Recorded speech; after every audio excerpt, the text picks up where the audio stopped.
അങ്ങനെ കാത്തിരിപ്പിനൊടുവിൽ എമ്പുരാൻ എന്ന ചിത്രത്തിൻ്റെ ഒഫീഷ്യൽ ട്രെയിലർ ഇതാ റിലീസിനെത്താൻ പോവുകയാണ്. ഒപ്പം ലൂസിഫർ എന്ന ചിത്രത്തിൻ്റെ ഒഫീഷ്യൽ റിലീസ് അപ്ഡേഷനും ഇന്നൊരു വീഡിയോ ഭാഗത്ത് ഉൾപ്പെടുത്തിയിട്ടുണ്ട്.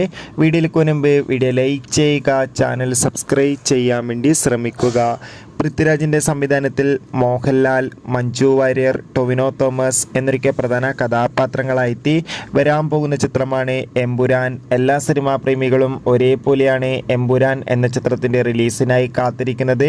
ചിത്രം ഈ വരുന്ന മാർച്ച് മാസം 27 തിയേറ്ററുകളിൽ എത്തുമെന്ന് ഒഫീഷ്യലായി കൺഫേം ആക്കിയിട്ടുണ്ട്. എമ്പുരാൻ എന്ന ചിത്രത്തിൻ്റെ ടീസറൊക്കെ റിലീസ് ചെയ്തിട്ടുണ്ടായിരുന്നു. അതിഗംഭീരമായ റെസ്പോൺസ് ആയിരുന്നു ചിത്രത്തിൻ്റെ ടീസറിന് സ്വന്തമാക്കാൻ വേണ്ടി സാധിച്ചിട്ടുണ്ടായിരുന്നത്.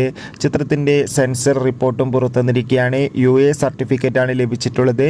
ചിത്രം 2 മണിക്കൂറും 59 മിനിറ്റുമാണുള്ളത്.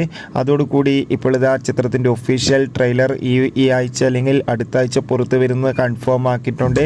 അതോടുകൂടി തന്നെ ലൂസിഫർ എന്ന ചിത്രം ഈ വരുന്ന മാർച്ച് 20 തിയേറ്ററുകളിൽ വീണ്ടും റിലീസ് ചെയ്യുമെന്ന് കൺഫേം ആക്കിയിട്ടുണ്ട്.